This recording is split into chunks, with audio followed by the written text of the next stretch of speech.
সামাজিক যোগাযোগ মাধ্যমে ভুল তথ্য, অপতথ্য আর কৃত্রিমভাবে তৈরি ফেক ভিডিও ছড়িয়ে ব্যক্তি ও প্রতিষ্ঠানের সম্মান ক্ষুণ্ণের ঘটনা বাড়ছে। নিরপরাধ মানুষ সাইবার বুলিং এর শিকার হচ্ছেন বলে উদ্বেগ জানিয়েছে সরকার।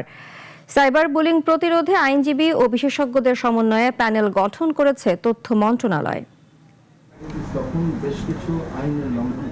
ফেসবুকে একটি ভুয়া পোস্ট, একটি ভিডিও কিংবা একটি গুজব মুহূর্তেই ছড়িয়ে পড়ছে সামাজিক যোগাযোগ মাধ্যমে।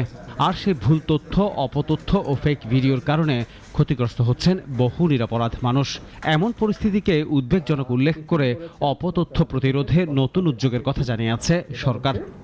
ফিফা থেকে সরাসরি সত্য ক্রয় করার মাধ্যমে দুপুরে সচিবালয় তথ্য অধিদপ্তরে আয়োজিত সংবাদ সম্মেলনে প্রধানমন্ত্রীর উপদেষ্টা ডাক্তার জাহিদুর রহমান জানান, অপতথ্য ও ভুয়া ভিডিও ছড়িয়ে মানুষকে হেয় করার প্রবণতা ঠেকাতে সরকার আইনজীবী ও বিশেষজ্ঞদের নিয়ে একটি বিশেষ প্যানেল গঠনের উদ্যোগ নিয়েছে।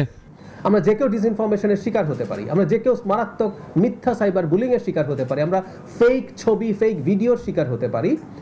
সেই রকম মানুষদের জন্য সুখবর হচ্ছে এই আইনজীবী প্যানেল যেটার কথা বলা হয়েছিল, এটা গঠন সম্পূর্ণ হয়েছে।